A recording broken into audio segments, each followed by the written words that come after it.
You know that feeling when you're growing up and you don't grow much? Huh? Yeah, I've lived that all my life. I've lived that feeling all my life. But the good part about not being able to grow up so much is that you get to observe people from a distance. They're all there and I'm there.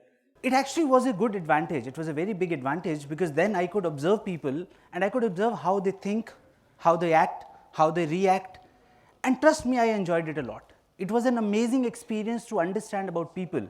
I remember as a kid, I used to listen to this one very important dictum that each one of us is a different personality altogether. But as I grew and I started observing people, I realized that it is not only that we are different from other people. In fact, each one of us is a different personality by ourselves when we compare ourselves, across a timeline. We keep changing also. And this is something that made me more and more intrigued to learn more about human behavior. And this is exactly what is my first domain in which I am going to share my ideas with you. My natural inclination, my natural propensity towards learning human behavior. I was a very normal, average normal kid in my school. Reasonably okay at studies. So just like every other reasonably okay student, I took up non-medical and I got into an engineering college. I just hated my engineering. And just like every other reasonably okay student who gets into an engineering college and hates it, I also did the most obvious thing. I started preparing for MBA. But this story is not about the negatives of it. In fact, it is the positive of it.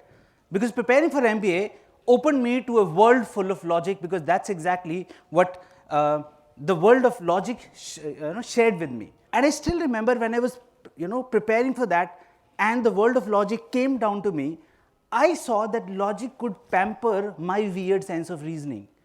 As a kid, I was a very, very weird kid. Whenever I was not in any mood to have that extra chapati, my mother would actually emotionally blackmail me, as would have been the case with so many so many of you. She would tell me and request me to think about that poor kid who is standing outside and does not have the food to eat. She would tell me about the poor urchin who cannot afford a single time meal. And therefore, her conclusion used to be, therefore, please make sure that you eat it. I agreed with everything except for the last line, because my logic was very simple, that if I eat this, that poor urchin in any case is not going to get it, for sure. But if I leave this chapati, maybe out of pity you will give it to him. So therefore, I had this weird thing. And this is exactly what logic did to me. What it did to me was, it gave shape to this weird reasoning. Because I remember when I was in college, I remember some of my batchmates, they got very curious about whether aliens exist or not, whether there is life on Mars or not. And while they were wondering about whether aliens exist or not, I used to wonder why they are so worried about whether aliens exist or not. Do you understand? But you know what? The beauty of logic? It actually told me that if I was wondering about their wonderment, in fact, both of us are wondering. So we are not different. And that kind of made me realize the importance of humans' curiosity towards seeking the truth. All of us, we are actually seeking the truth. We want to know more and more about the why of something, the what of something, the how of something. And if you just look around, that's exactly what TED Talks are doing. They are trying to give answers to the questions that have been bothering us. So today's talk of mine is actually an amalgamation of these three things: the human behavior, the logic, and the curiosity of human mind to try and solve the answers, and that's what we are going to do. Let's understand human behavior first. All right. Whenever we come across anything, any person, any object, any place, we form this very beautiful thing called opinion. And we are very good at it. I don't understand why people assume that they are not good at making decisions. We make very quick decisions, don't we? We immediately look at somebody and say, "Bada tall hai." See, we've actually decided tall, short hai, fat hai, thin hai. It's actually an opinion, and opinions just are doing one thing, that you are dividing your mind into the two halves, wherein one is that of an approval and one is that of a disapproval. And in fact, the same person can be disliked by somebody also when he's been liked by so many other people. which means opinions can neither be right nor be wrong. They are just opinions. And if you dig a little deeper, you would realize that they stem out of emotions. Just like opinions, emotions also would have that positive face and negative face. There are positive emotions like happiness, like love, like trust, but there are the counter opposites to that also exist. Whenever we look at someone, we immediately have that emotional impulse that triggers that opinion, and we come up with this. Let me give you an example. For example, if I find a shirt very beautiful, would everyone in this world also find that shirt beautiful?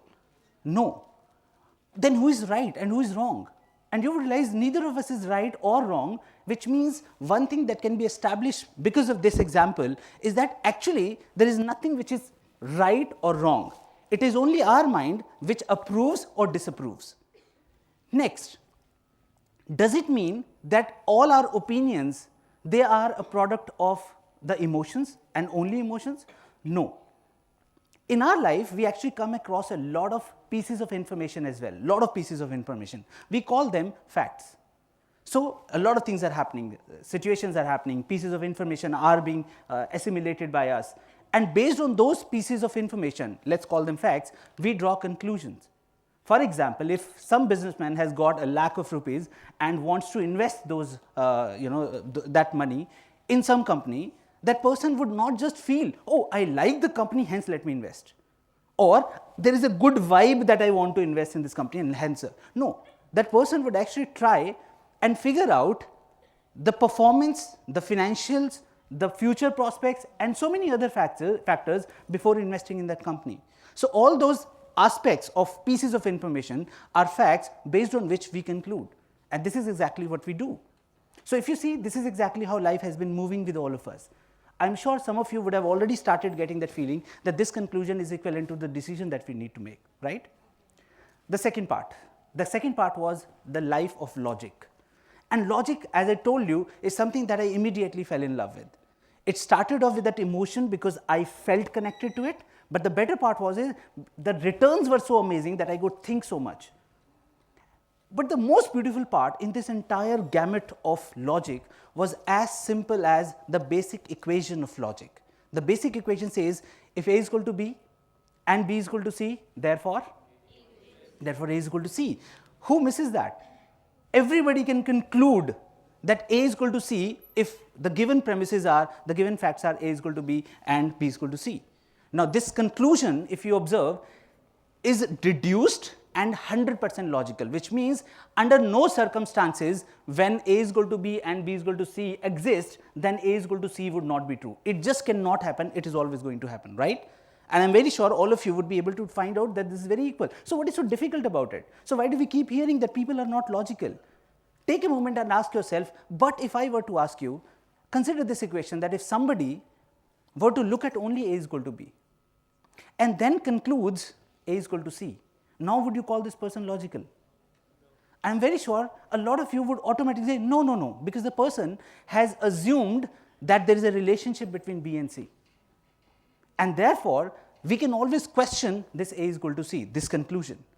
Do we see that we humans have actually started drawing our conclusion based on the last formation? A is equal to B, therefore A is equal to C, and we are not deductively logical. We do not use this argument like A is equal to B, B is equal to C, hence A is equal to C. We actually use this argument as, oh, picture mein Shah Rukh Khan hai, to picture to hit hogi. Do you see? There is a fact that I just gave you that the picture has Shah Rukh Khan in it, and therefore there is a conclusion that you have drawn, therefore the picture must be hit. On what ground is it? Is this a logical, deductively logically arrived at conclusion? We actually keep doing so. Oh, if somebody is from IIM Ahmedabad, so must be an intelligent person. Do you see what we just did? There was a fact available to us that the person is from IIM Ahmedabad, but you automatically assume that the person is intelligent, assuming a relationship between being from IIM Ahmedabad and being intelligent. Something that is very common. Delhi se hai to gali wali to deta hi hoga. You understand? So you see, this is exactly what we do. In which case, I hope you people have understood that life is all about this thing only. That there are situations around us, there are facts around us, there are so many things around us. And every day we are required to draw conclusions. But the trouble is, when we look at those conclusions, despite knowing that each one of these conclusions is a decision that we need to make, we are too scared to make those decisions.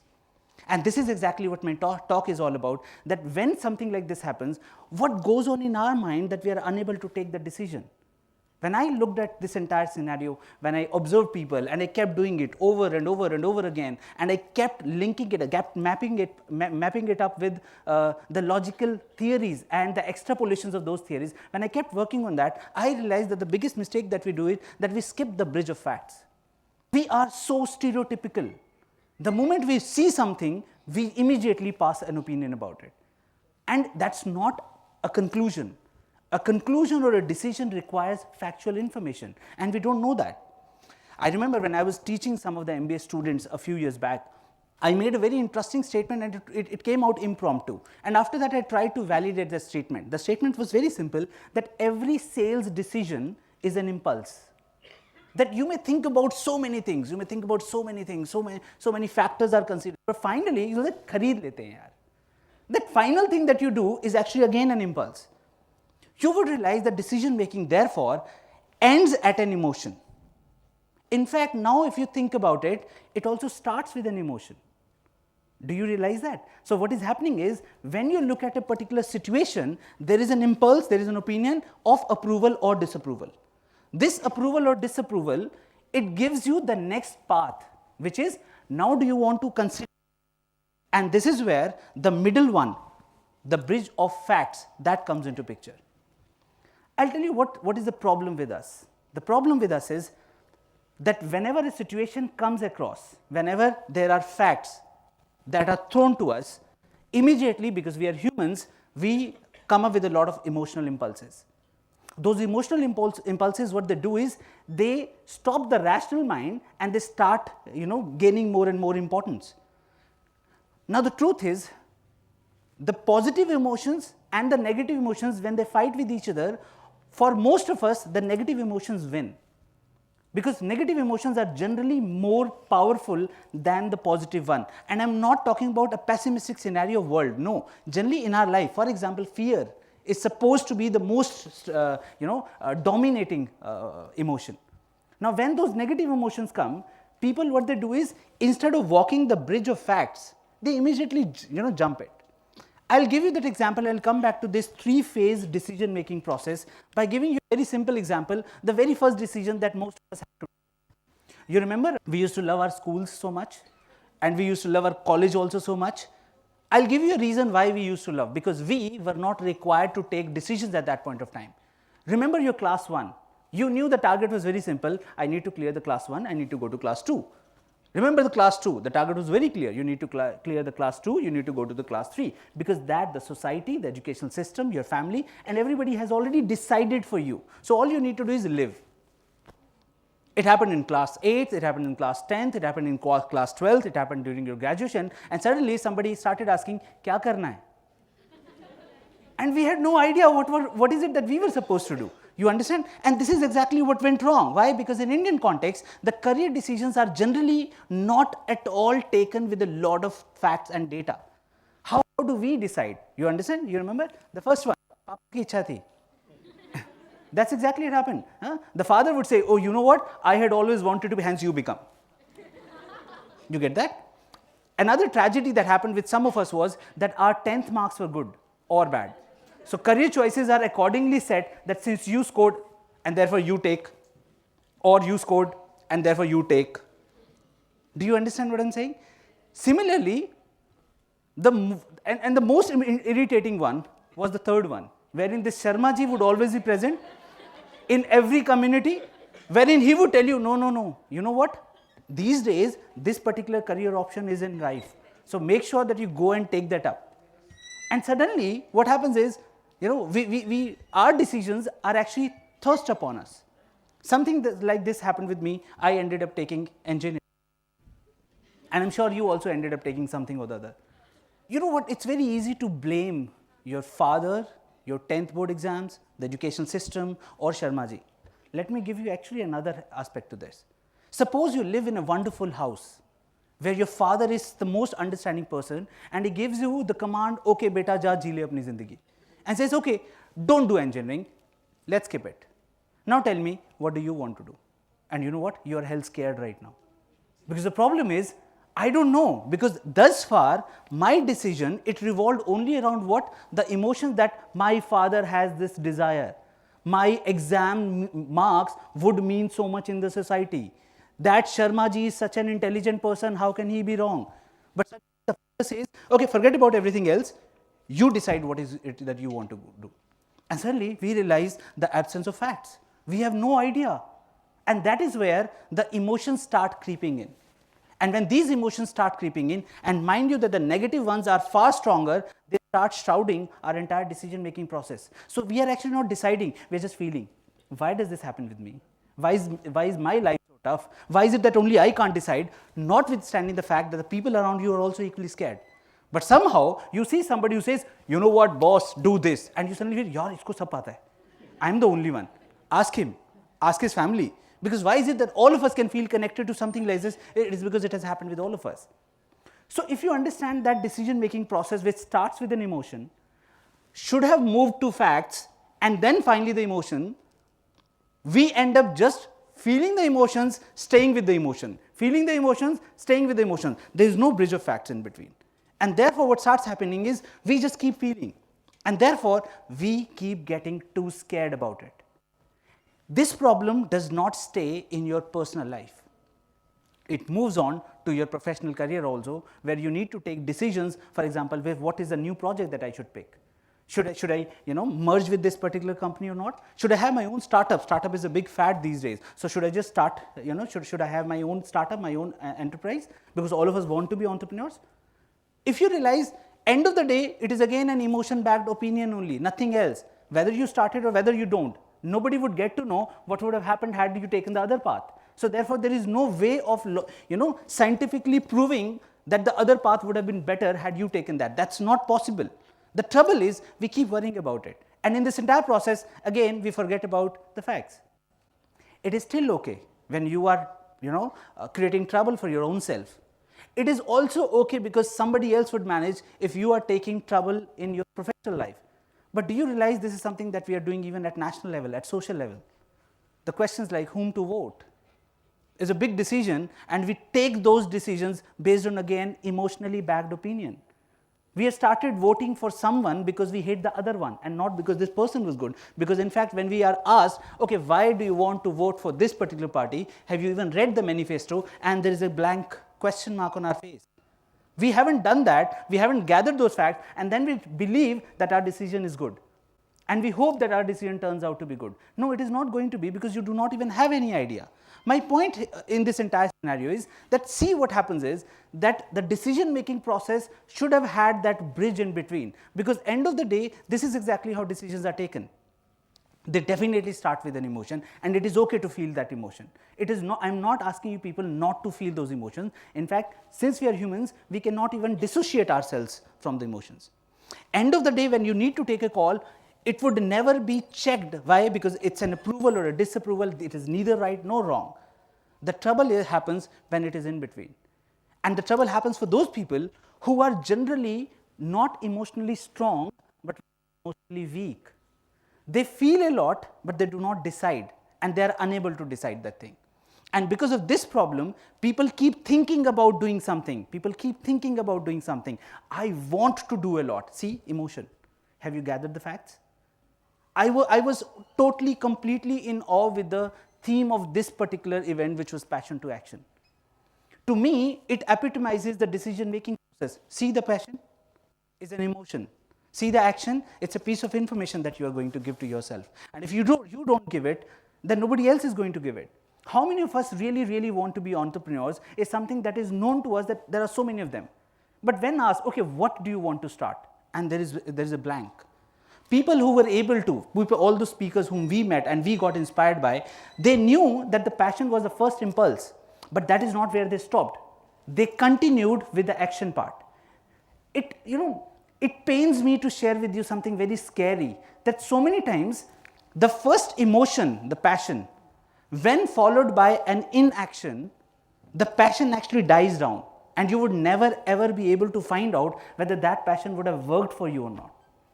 I remember there is this one thing that I shared once with my team, and I was generally talking to them, and I was asking them that imagine who runs a bigger risk? Somebody who has never taken any decision, therefore in his life there is no right decision, but thankfully there is no wrong decision also. Or the other person who has taken 10 decisions in his life and has never gotten even a single one right. All of the decisions backfired. So there are 0 right decisions and 10 wrong decisions. Who is who is at a bigger loss? And the answer is a clear one, somebody who has never tried, who is a 0-0. Because when you attempt 10 times and you get into that 0-10 model, life doesn't stop there. It is about taking another set of 10 shots. When you take those 10 more shots, you might again fail all 10 times. But what? Have you died? And if you have died, good news, then there is nothing to be worried about. But if you are alive, see, you can take 10 more shots. You take those 10 more shots and go and have another 0-10, another 0-10, another 0-10. God knows how many 0-10s, but there would definitely be one time if you are able to analyze those past 0-10s, you are able to analyze that problem, you are able to add the pieces of information to your knowledge, there would be one set of 10 which would give you a result of 1-9. And that 1-9 tomorrow might become 2-8, tomorrow might become 3-7, and the next day might move on. And I am not giving you global Gyaan about it. This is something that I have personally practiced. During my school, I had a Hindi medium education. Out and out, I was a Hindi medium student. I belong to a very small city called Rohtak in Haryana, where English speaking was something that people would not even imagine, forget about talking. So I spent my entire time staying in that atmosphere where English speaking was something not very common. Starting from that moment, where the dream was to be able to take trainings, to be able to communicate in English. Today, had I stopped that version and I started trying working on it, I just would not have been able to speak.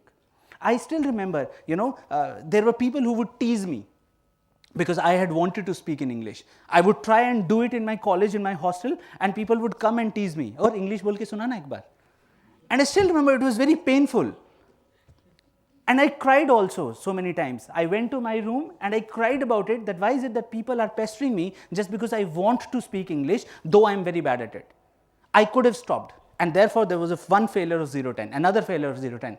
And see how the pieces of information, because every time I failed, I realized, where did I make a mistake? Why could I not speak that sentence correctly? I would come back to my room and I would start rehearsing that. I had something called a weird English notebook, wherein I would just write down beautiful dialogues because someday I would speak in it. Gradually what happened was, I kept adding those pieces of information to my life. I kept adding those, although there was an emotion, but I did not stop there. So I did not stop there because it might have scared me. Why? The fear of humiliation. And imagine what started happening. The guy who could not speak even a single sentence in English before I got into my MBA, today gets invited by the IIMs to go and train people on communication. Thank you so much. Thank you so much.